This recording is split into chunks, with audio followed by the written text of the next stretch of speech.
রবি তার দাদুর বাগানে বসেছিল। সে সবসময় চাইত একটি বিশাল সুন্দর গাছ তৈরি করতে। দাদু তাকে একটি ছোট চারা গাছ এবং একটি কোদাল দিলেন। দাদু বললেন, একটি বিশাল গাছ হতে হলে তোমাকে এটি ছোট থেকে শুরু করতে হবে। প্রতিদিন এটি যত্ন নেবে। রবি ছোট চারাগাছটি দেখল এবং উৎসাহে চারাগাছটি মাটিতে লাগিয়ে দিল। দিনগুলো কেটে যাচ্ছিল। রবি প্রতিদিন চারাগাছে জল দিত এবং আগাছা পরিষ্কার করত। কিন্তু চারাগাছটি খুব ধীর গতিতে বাড়ছিল। একদিন একটি বিশাল ঝড় এলো।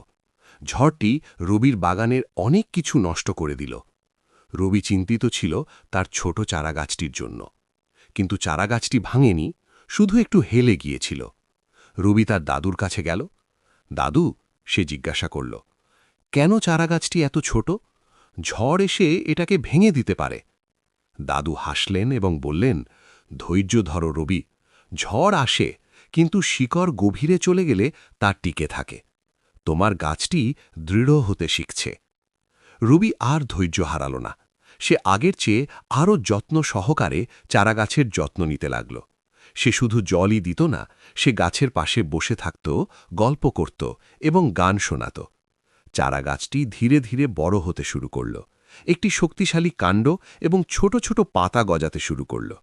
রবি খুশি ছিল। কয়েক বছর পরে চারাগাছটি একটি সুন্দর মাঝারি আকারের গাছে পরিণত হয়েছিল।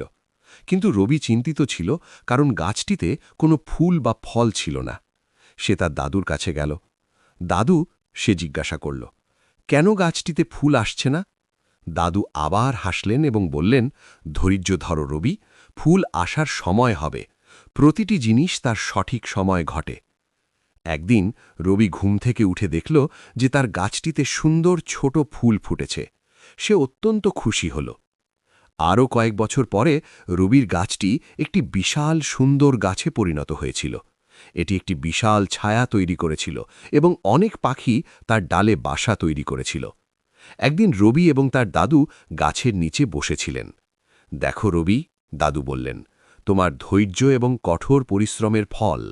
এটি একটি বিশাল সুন্দর গাছ। রবি দেখল যে তার চারা গাছটি একটি বিশাল অনুপ্রেরণা হয়ে উঠেছে। সে বুঝল যে ধৈর্য, কঠোর পরিশ্রম এবং ভালোবাসার সাথে যে কোনো কিছু সম্ভব।